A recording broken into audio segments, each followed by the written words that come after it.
Okay, so before we dive into creating anything, we're going to take a quick look at the Unity layout here and some system setups that we want to have by default. So if you haven't used Unity before, we'll do a quick brief overview of what everything is going on here. But before we dive into that, we want to make sure that we all have roughly the same view in our project here. So what I'm going to do is I'm going to go to Window up here, and I'm going to go to Layouts and select 2x3, and that'll get us this layout right here. Let me just maximize that. And then what I like to do, and this is just my own personal preference, is grab the project tab here. I'm going to drag it down into, oh, it won't let me drag it properly. There we go, grab that. And I want to drag it to the bottom of hierarchy here. So we have two of these, one above the other. So I have all the files that I have to use my project are available down here. And the objects that are available in my scene at the moment are here in my hierarchy. So for example, you can see my main camera there. And one other thing I like to do is in my game view here, I'm going to set this up. Instead of being free aspect, I'm going to set this to be the full HD setting that we have here. So I'm going to click full HD, and that's the kind of default resolution that most computers will use in general. And that's what we're going to use as our basis for this project in general.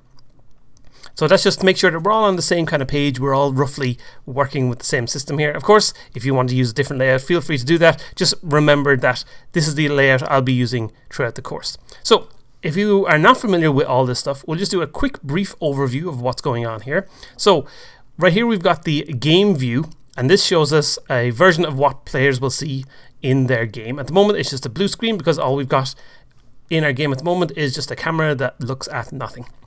Then in our scene view, this will show us any objects that we have in our scene. So at the moment, the only thing that we have in our scene is our camera here. So with our camera, we can do different things. We can move that around, but let's put something else in so that we can manipulate that and see it in our game view. So to do that, if we go to our hierarchy over here contains everything that's in our current scene. So if I collapse this, you'll see, oh, this is the scene we're currently in. If I open it up, it shows there's our camera. So in here, I'm going to right click, and I'm going to add a 2D object. I'm just going to add a sprite, a default square sprite here. And then with this sprite, I can do lots of different things. So if I select it, and if I go to my tools here, if I use my hand, this will just move my scene around, and I can use my scroll wheel to zoom in and out. I can use this move tool to obviously move this around. And you see, as I move it in my scene view, it moves around in the game view because this is the area that the camera can see, this little box here. I can rotate it in any kind of direction. I can grab these lines to rotate it along these lines, or if I just click in a circle, I can rotate it any way I want. I can scale it up in different directions, so obviously that direction doesn't matter because it's a 2D object, but these ones can go side to side, or again I can select the middle and I can scale it all up together. The rect tool here is great for 2D objects because you can click and drag and resize it around as you want to like that, or you can just click and drag and move things around. It's pretty handy. Then we have a combine tool which will do all those things together, so it can move, it can scale up at the center, and we can grab and rotate as we want to as well. Then there's a custom tool element which we won't be using at all because we won't be using any custom tools. So those are some of the basics just to be aware of. We've got our hierarchy over here. Then, as I said, we have down here in our project view, this shows us all the assets that we might want to use in our project. By default, there's just a scenes folder with the current sample scene in it.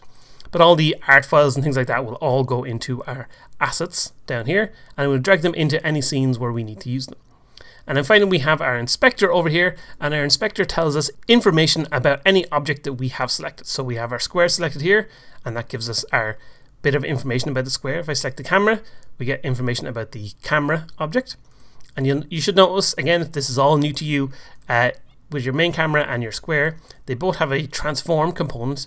Every object in Unity will always have a transform, or every object that's in the scene at least, will always have a transform because that tells Unity where it should be in the world, which is the position, what rotation it should have, which at the moment here is 0 on the camera, but it's all kind of weird numbers here because we played around with it. And then finally we have scale, which obviously is how big the object is. But then each individual element or each individual object will have its own components. So the square has a sprite renderer, which you can probably guess is to render the sprite on the screen so we can see it. And the camera has a camera component which allows us to adjust some different camera settings. We can do things like zoom in the size, zoom in and out and things like that. We can change the background color to be bright orange if we wanted to. We can do all kinds of different things that if you want to play around with and see how it all works, I'd recommend doing it to see how those things work in different situations. But for our purposes, we're not really going to play around with this stuff too much. We'll probably mostly just change the color and some size settings. But it also has a audio listener, which is really important to note, because every scene needs to, if you want to play any sound effects, every scene needs to have an audio listener so that it can hear things. But if you have multiple cameras in your scene for some reason, you cannot have multiple listeners. So you need to turn one of them off. Or sorry, if you have, say, 3 or 4 cameras, you need to turn them all off except for one that you need to leave on. But there you go. That's kind of a quick brief overview of our little layout here in Unity. Next thing we're going to do is dive into our project. So we're going to create a new project and start working in that.